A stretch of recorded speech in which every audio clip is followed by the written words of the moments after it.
Ballerina originally wasn't going to be part of the John Wick universe at all. The world of John Wick received its first major expansion with From the World of John Wick, Ballerina, which finally delves into the mysterious Ruskaroma, the criminal organization that forged Keanu Reeves' John Wick into the deadly killer feared by the underworld. It also features a setup that's similar to the first John Wick, with Eve Macaro Ana de Armas, seeking vengeance for the death of her father. In true Wick tradition, there's plenty of bloody violence and brutal battles throughout Ballerina, which director Len Wiseman crafts with balletic grace. But what most Wick fans don't know is that Ballerina wasn't originally meant to be part of the John Wick franchise. Screenwriter Shay Hatton was fairly open about crafting Ballerina as an original script before it was reworked to be part of the John Wick franchise, and it was far different from what ended up on the screen. Ballerina's conversion into a John Wick screenplay highlights the ups and downs of the screenwriting business. Shay Hatton wrote the original script for Ballerina in 2017, and director Len Wiseman recently opened up about how that script was a send-up of hyper-violent action films. For starters, there would have been a counter-keeping track of Eve's kills, which would have clocked out at over 1,400 victims. The protagonist would have been entirely different too. Instead of Eve Macaro, her name was Rooney Brown, and she would have embarked on a bloody mission of vengeance that brought her into conflict with a secret society of assassins in Switzerland. The standout set piece pits Rooney against a retirement home whose members are armed and dangerous, including a resident wielding a pair of nunchucks.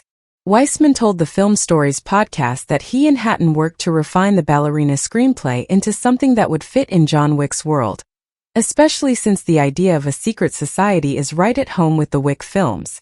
I was working with Shay in 2018 and developing it into Ballerina, and one of the things that I really connected to was the tribe that Shay had created, and there was an opportunity there to really expand on making that much more of a cult different than other tribes that we've seen in John Wick.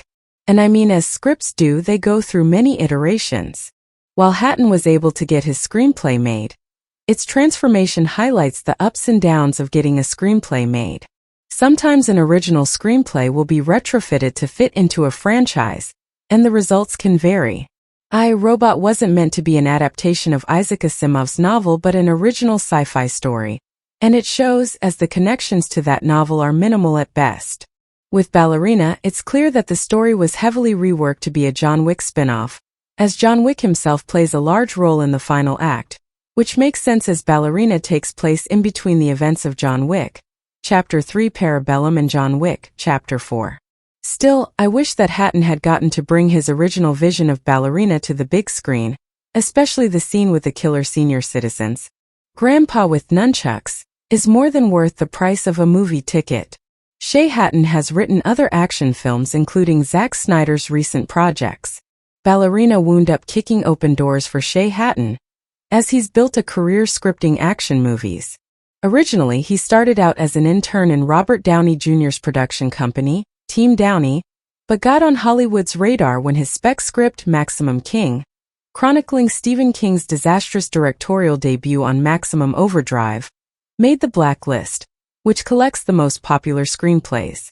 Eventually, Hatton was able to sell Ballerina to Thunder Road, the production company behind the John Wick films, which led to him working on John Wick, Chapter 3 Parabellum and John Wick, Chapter 4.